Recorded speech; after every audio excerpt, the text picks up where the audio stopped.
All right, guys, welcome back. I'm Christina Nwoha. I'm an internal medicine physician, and I have a passion for reversing disease. You already know. If you're here, you already know. I'm doing a read-along for my book, Reverse High Blood Pressure Naturally. This is for if you don't have the book, don't want to get the book, but want the information anyways, I'm here for you, okay? Now, the purpose of this book is to teach people and to show people how to reverse high blood pressure naturally. It can be done. Now, if you're here, we're going over chapter 7, but we've already gone over chapter 5 and 6, okay? The first part of my book is more about me, and the second part is where I delve into these topics. So let's get straight into it before I waste any further time, because I know why you guys are here. So now let's start with chapter 7, and this is a beautiful, beautiful part. It's a beautiful place to start. And here, this chapter is called, Is Hypertension Reversible? I don't know if you can see that, but I showed it to you. Is hypertension reversible? I start off with saying treating high blood pressure by using medications alone is like turning off a smoke alarm and then letting the fire continue to burn. That's by Dr. Alex Vasquez. He's a chiropractic, naturopathic doctor. I like a lot of his works, okay? So I'm giving him credit here for saying that, but I agree. Some will say that hypertension is a chronic disease. I will say that hypertension is like a chronic alarm that's telling you that your systems are not operating the way they should. If you continue to live the way you live, then you will damage your body, and that may be irreversible. Is high blood pressure curable? No. There's no simple method that will allow you to wake up in the morning free from the worries of having elevated blood pressures. Even if you wanted to take a pill that would drastically reduce your blood pressure, you would have to do so every day. And the day you stop, then your blood pressures would be elevated. So medications do not cure high blood pressures either. Is high blood pressure reversible? Is it possible for individuals to manage and naturally lower their blood pressures into the normal range? Yes, of course. When you remove the insults that are wreaking havoc on your body and live a lifestyle that better suits you for your optimal wellness goals, you see that your blood pressures, taking medications constantly, seeking healthcare providers for frequent monitoring, or the side effects of poor outcomes will be the least of your worries. However, choose the route you want to go. Would you rather let the world throw things at you while you manage illness, or take control of your well-being and keep illness at bay? The choice is yours. And I suspect you're going to make a different choice, and that's why you're here. I will assure you of this. It's better to make the changes and put in the work than to do nothing at all. Hypertension is definitely on a continuum. Good intentions can reverse, but falling back into old habits can worsen it again. Make a decision. Make a lasting change. Keep striving for better outcomes in everything that you do. And that, my friend, will get you far. Now, since that was a short chapter, we're going to jump into chapter 8. Okay?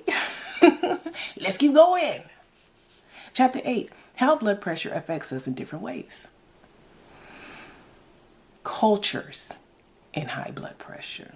Because high blood pressure affects everybody differently, whether you're Hispanic, African American, Caucasian, and let's dig into it because this chapter could shake things up. Hypertension or high blood pressure is a global health challenge that manifests distinctly across various cultural landscapes. The prevalence, management, and perception of hypertension are deeply intertwined with cultural practices, dietary habits, healthcare beliefs, and accessibility, which vary significantly among different ethnic and socioeconomic groups. In other words, hypertension affects each cultural group differently depending on what they know, what their beliefs are, and what their relationship with the healthcare system is. Can I get a okay? Let's start with African American communities. In African American populations, hypertension is notably prevalent and often more severe compared to their white counterparts. Cultural perceptions can influence management, with some individuals distrusting the healthcare system because of the historical injustices. Not for no reason, but because of historical injustices. Let that sit. Diet plays a crucial role, with traditional soul foods often being high in salt, high in fat, and contributing to higher rates of hypertension. I gotta say that. Okay? Unless we change what soul food is, which we can. There's a strong need for cultural, tailored healthcare interventions that build trust and emphasize dietary modifications. Let's talk about Hispanic cultures.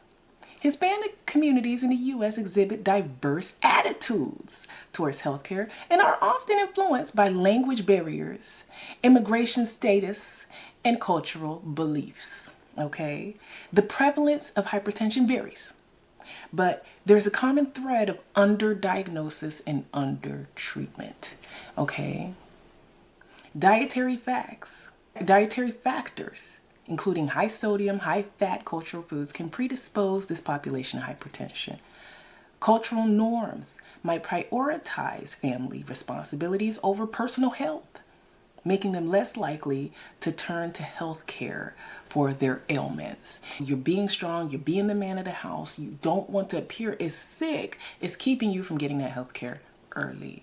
And as a provider, if you're not bringing in that translator, that interpreter, you may be hindering someone's health. And inability to have that full conversation about how they're feeling, that can plague the Hispanic culture. What about Asian cultures? Within Asian populations, there are significant variances in hypertension rates and attitudes towards healthcare.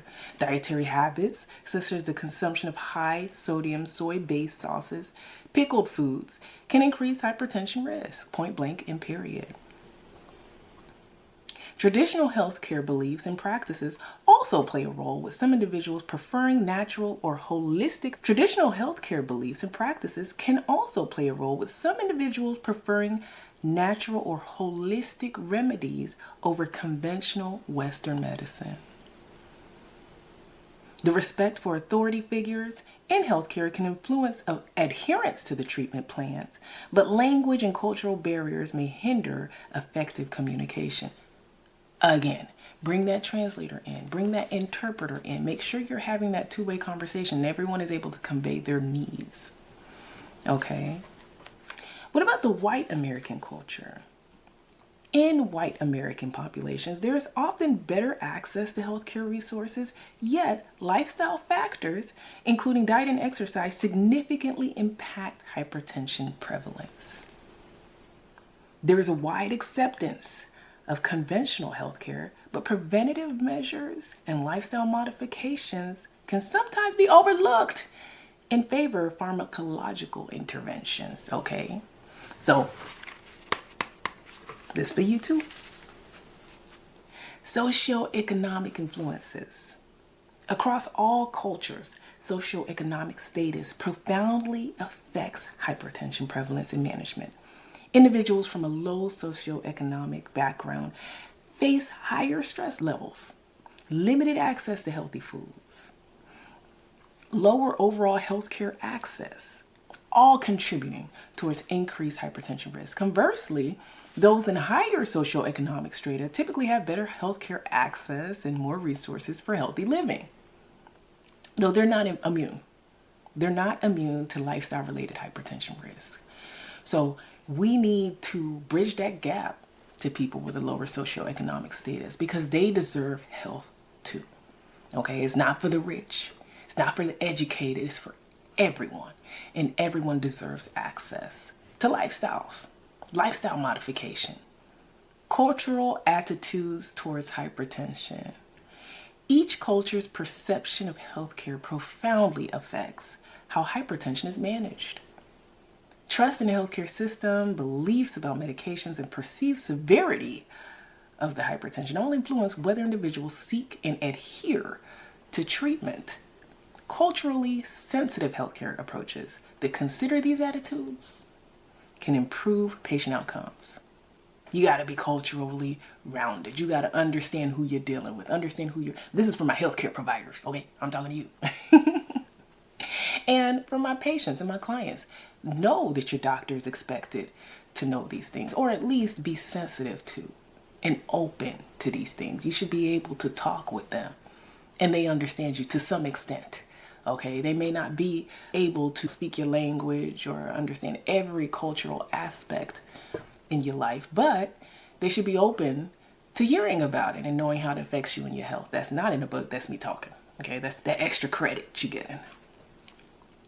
So in addressing hypertension, it's crucial for us as your healthcare providers to adopt a culturally sensitive approach, acknowledging and respecting the diverse beliefs, practices, and attitudes towards health and healthcare. I believe education and intervention needs to be tailored to address specific dietary and lifestyle factors prevalent in each culture, while considering the broader social determinants of health that influence hypertension outcomes. That's chapter 8. We still ain't got to the meat. Okay, so join me back here as we continue on. Again, like I always say, boom. Boom, okay? If you want to get the book and read ahead, if I'm going too slow for you, get the book and read ahead. But if not, wait for me here. I'm coming back when you get into the next chapter. How did you feel about chapter 7 and 8? Did you know all of those things about how your culture impacts your high blood pressure? Okay, did that bring you some kind of understanding? Did that take it up a notch for you to understand yourself and your healthcare provider and some of the things that may need to be bridged? Did you know that high blood pressure was reversible? Hit me up in the comments as usual, but come back for more when you're ready. Toodles.